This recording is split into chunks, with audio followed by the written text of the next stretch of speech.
Beneran untuk jadwal seleksi kompetensi P3K Trenggalek seperti apa? Jadwalnya kapan ini? Ya, kemarin kita sudah launching terkait dengan jadwal seleksi kompetensi untuk P3K Jabatan Fungsional Formasi 2023 Pemkab Trenggalek. Jadi kita ada peserta total yang lulus seleksi administrasi kemarin 1.025 orang. Kemudian 3 orang karena dia adalah peserta prioritas guru yang notabene tidak perlu melaksanakan atau mengikuti seleksi kompetensi. Jadi sisa yang melaksanakan seleksi kompetensi ada 1.022 orang. Nah, dari 1.022 orang ini yang 979 orang itu melaksanakan seleksi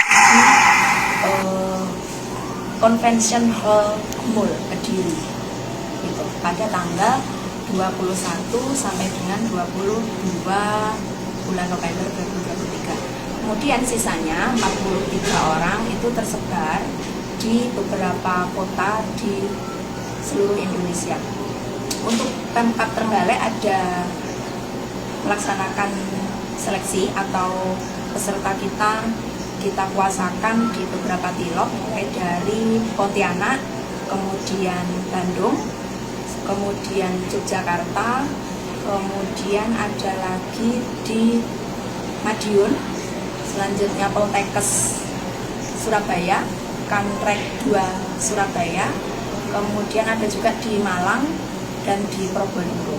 Seperti itu. Ini dari lokasinya berbeda, ini mereka pilih sendiri atau sudah ditentukan oleh PKN atau gimana? Oh iya, jadi sejak pandemi itu peserta diberikan hak untuk memilih lokasi ujian terdekat dengan domisili mereka masing-masing. Jadi untuk titik lokasi ini peserta sendiri yang memilih. Untuk nanti yang harus dibawa saat tes apa, Bu? Oh iya, Peserta. jadi untuk peserta seleksi kompetensi itu sesuai dengan pengumuman yang kita sampaikan kemarin, wajib membawa satu KTP asli atau surat keterangan pernah melakukan perekaman dari Dinas Dukcapil domisili masing-masing. Kemudian yang pasti surat kartu peserta dan juga pensil kayu seperti itu. Siap. Untuk hasil FGD kemarin ASN yang terdapat tersangka. Oh iya, jadi kemarin Pemkab Trenggalek melaksanakan FGD dengan PKN, di mana kami di situ berdiskusi dan lebih tepatnya berkonsultasi terkait dengan beberapa penyelesaian penegakan disiplin terhadap ASN Pemkab Trenggalek. Salah satunya yaitu bagaimana ketika seorang ASN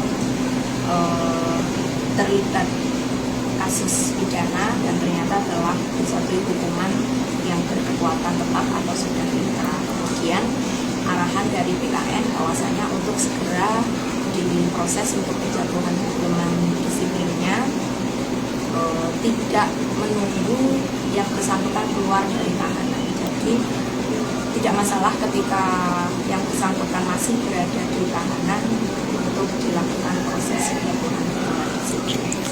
Kalau untuk kesempatan banding hukum disiplin nanti seperti apa, Bu? Karena kan di dalam tahanan ya.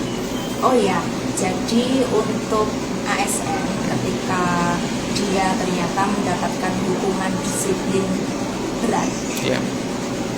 khusus untuk pemberhentian, baik itu dengan hormat maupun tidak dengan hormat, maka yang bersangkutan memiliki hak untuk mengajukan upaya administratif, yaitu banding ke Badan Pertimbangan ASN di Jakarta, yaitu 14 hari setelah putusan penjatuhan hukuman disiplin diterima. Jadi tidak ada masalah karena selama di tahanan, seorang tahanan itu bisa berkomunikasi, misalkan dibesuk oleh keluarganya atau mungkin lawyernya. Jadi hal-hal seperti itu bisa dimanfaatkan. Kalau untuk satu orang guru yang sudah inkrah ini seperti apa berarti, Bu?